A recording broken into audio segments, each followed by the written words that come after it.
Such a pleasure to come here at Buddy Holley's hometown.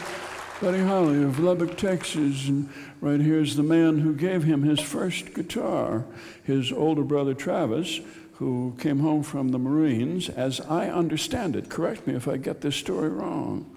And you taught him his first chords. What key did you start him off playing in? Well, C, G, and D, of course. G and D, and that's all you needed That's in all I Lubbock need. Then? That's all you needed? That's all I needed. 3 chords. Right. So what was the first song that he played? Would be hard to say. Probably something like Remember Me. Remember Me When the Candlelight is That Gleaming? is correct, yes. Remember Me at the End of a Long, Long Day? That was his first song. That's right. His mother must have wept. Your mother must have wept when she heard that song. Very likely she did. I thought when the candlelights are gleaming, well, you know, they gleamed when I was a kid, too. We didn't have electricity then. No. In Lubbock? I've been here a long, long time. There was about 15,000 people here when I was born. And I don't know how many is here now, but there's a whole lot more than that. I think I've met most of them. They're pretty good folks. Well, they certainly all know who you are, because you're the brother of a famous man. Well, yeah, I claim to be what you call a senior citizen of Lubbock now, or a charter member of Lubbock. So you're old enough now, Travis, that you don't have to take your shoes off when you get on a plane now, huh? Well, no, I don't get on a plane. I quit flying when Buddy got killed. Yes, of course, of course. It wasn't a bad way to go. He didn't have to get old anyway. Yeah, old sucks.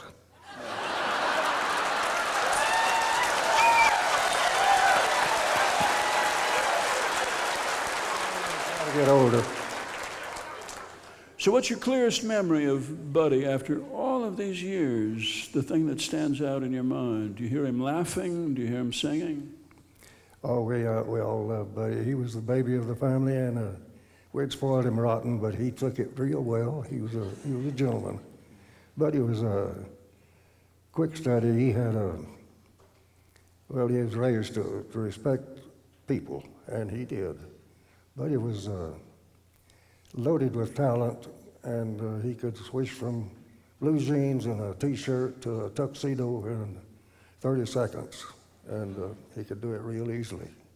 In other words, he learned a lot from his manager, Norman Petty. Main thing he learned was don't trust your manager. But he did learn how to polish up his act and such as that. But he always performed in a suit and tie, which was Norman Petty's influence on him. And he watched Norman and grasped how he handled things. So he learned a lot from Norman, like I said. Sitting right next to you here is Peggy Sue Sugerman, who met Buddy Holley when he came to the high school and played a concert, and he was running down the hall with his guitar and an amp, and he came crashing into you. Yeah, he opened the door as I was trying to go out of the door and knocked me over.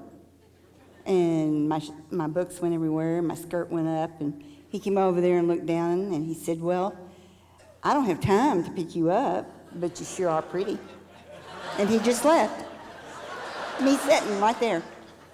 So that was the beginning of one of the most famous songs in rock and roll, Peggy Sue. Peggy Sue, pretty Peggy Sue.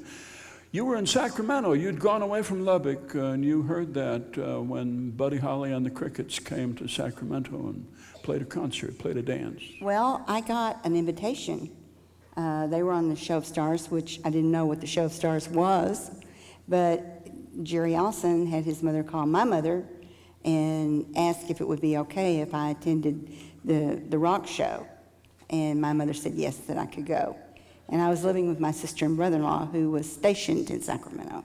So I got to go to the rock show that night, and it was just one of the most exciting memories of my life. Including that song. Absolutely. Absolutely. Wow, to inspire a song. There are not too many of us who can say that. Now, you double dated with him when he was dating a girl named Echo. Yes, I did.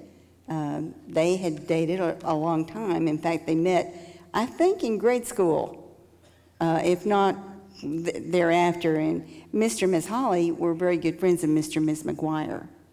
And so they were all, but he dated her a long time.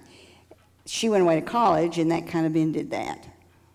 But I thought it ended before that. Echo was Church of Christ, and the Holleys were Baptists. That's true. Still are. And Church of Christ frowned on people dancing, and at least the Holley brand of Baptists tolerated dancing. Well, I don't know about that.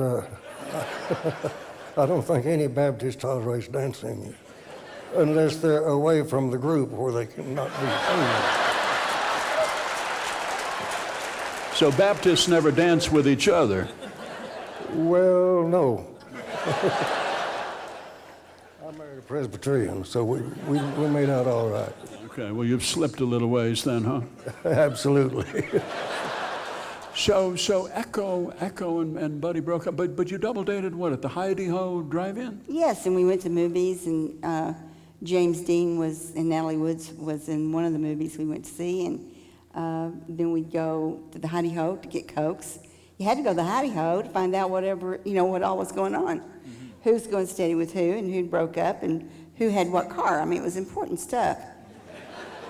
So what's your clearest memory now, Peggy Sue, when you think back? Buddy Holley, who's been gone all these years, died when he was 22 years old. Mm-hmm. I think that my clearest memory, I got to be at the Pythian Temple in New York, and during the string sections, and I watched Buddy go in there and just pull that right off.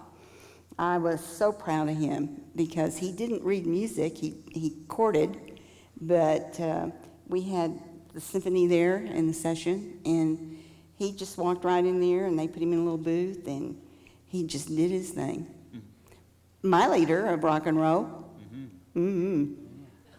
Oh, and by the way, he did dance too. Travis, I hate to tell you that.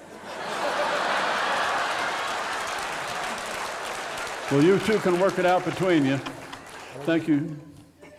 Thank you for asking us to be here. I'm glad to be anywhere, but this is really a real treat. Thank you, Travis Holley. Say hello to your brother Larry. Thank you, Peggy Sue.